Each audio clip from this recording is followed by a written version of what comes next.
এবার দীপা রেগে গিয়ে লাবণ্যকে বলে, সবসময় আমি বা কেন কম্প্রোমাইজ করতে যাব। লাবণ্য দীপাকে একজন মায়ের দৃষ্টিকোণ থেকে ব্যাপারটা বিবেচনা করতে বলে। আর ঠিক সে সময় প্রবীর আসে এবং সে এসে লাবণ্যকে দোষারোপ করতে থাকে যে আজকে তার প্রশ্রয়ের জন্যই মিশকা ও তার সন্তান হাসতে পেরেছে। ওদিকে অত্যন্ত কৌতূহল হয়ে সোনারূপা ছোট্ট বেবিকে দেখতে যায় এবং তার মিশকার ঘরে উকি মেরে শুনতে পায় যে বেবি কাঁদছে।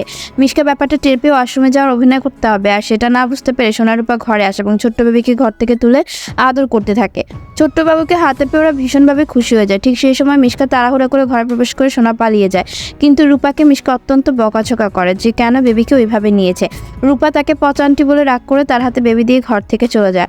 তখন মিশকা অশান্তি পাকানোর জন্য বেবিকে ওয়ার্ড্রপে রেখে হালকা করে, তারপর বাইরে বেরিয়ে চেঁচামেচি করতে থাকে, বেবি কোথায় গেল, বেবি কোথায় গেল। আর অভিনয় সুরে বলে, আমার বেবি হারিয়ে গেছে, ওগো আমার বেবি হারিয়ে গিয়েছে। তখন বাড়ির সকলে তো এটা শুনে ঘাবড়ে যায় যে ঘর থেকে কিভাবে বেবি গায়েব হয়ে যায়। মিশকা তো সরাসরি রূপার দিকে আঙ্গুল তুলে বলে, ওই ছিল ঘরে, ওই ঘরে ঢুকেছিল, ওরাই জানে আমার বেবি কোথায় গেল।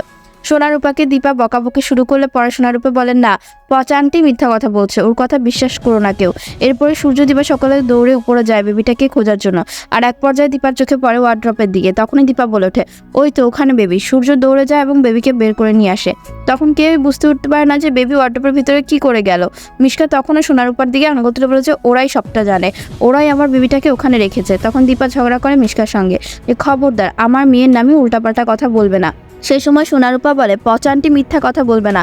মিশকা বলে, হ্যাঁ তোমার মেয়েরা সব পারে, কেন এর আগে তো আমাকেও বন্ধ করে রেখেছিল, করেনি বলো। তখন দীপা বলে, সেটা অন্য ব্যাপার, কিন্তু অতটুকু বেবির সঙ্গে তারা কখনোই খারাপ আচরণ করবে না। আমার মেয়েদের আমি সেই শিক্ষা দেননি, তা কখনো এমন কাজ করতে পারবে না। তখনও দীপার মুখে এমন কথা শুনে একদম চুপ হয়ে যায় মিশকা। তো বন্ধুরা, মিশকার ষড়যন্ত্র কি দীপা পারবে তাদের মেয়েকে রক্ষা করতে?